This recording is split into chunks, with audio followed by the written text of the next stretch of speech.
పేదవాడి పక్షాన నిలబడతాం, ప్రజా గొంతుకై నినదిస్తాం. వాయిస్ ఆఫ్ వాయిస్లెస్, తెలుగువారి మనస్సాక్షి సాక్షి టీవీ.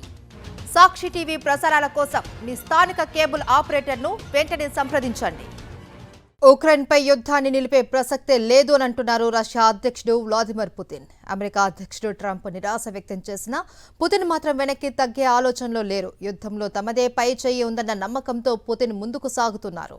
పుతిన్ ట్రంప్ మధ్య సంబంధాలు మరోసారి చర్చనీయాంశమయ్యాయి.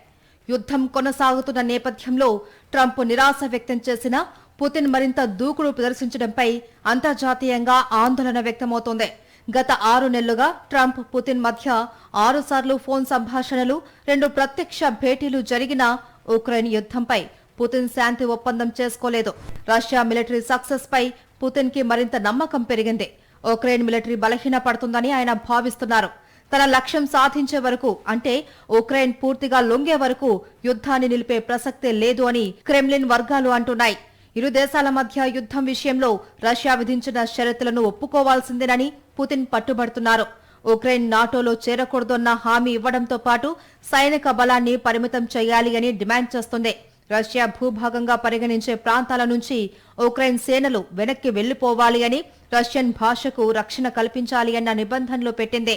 పుతిన్ ఇప్పటికీ ట్రంప్తో వ్యక్తిగతంగా సంబంధాలను మెరుగుపరుచుకోవడానికి ప్రాధాన్యత ఇస్తున్నారు. కానీ అమెరికా తన నిబంధనలు మార్చుకోకపోతే ఉక్రెయిన్ యుద్ధానికి ముగింపు లేదు అన్నది క్రెమ్లిన్ అభిప్రాయంగా ఉంది.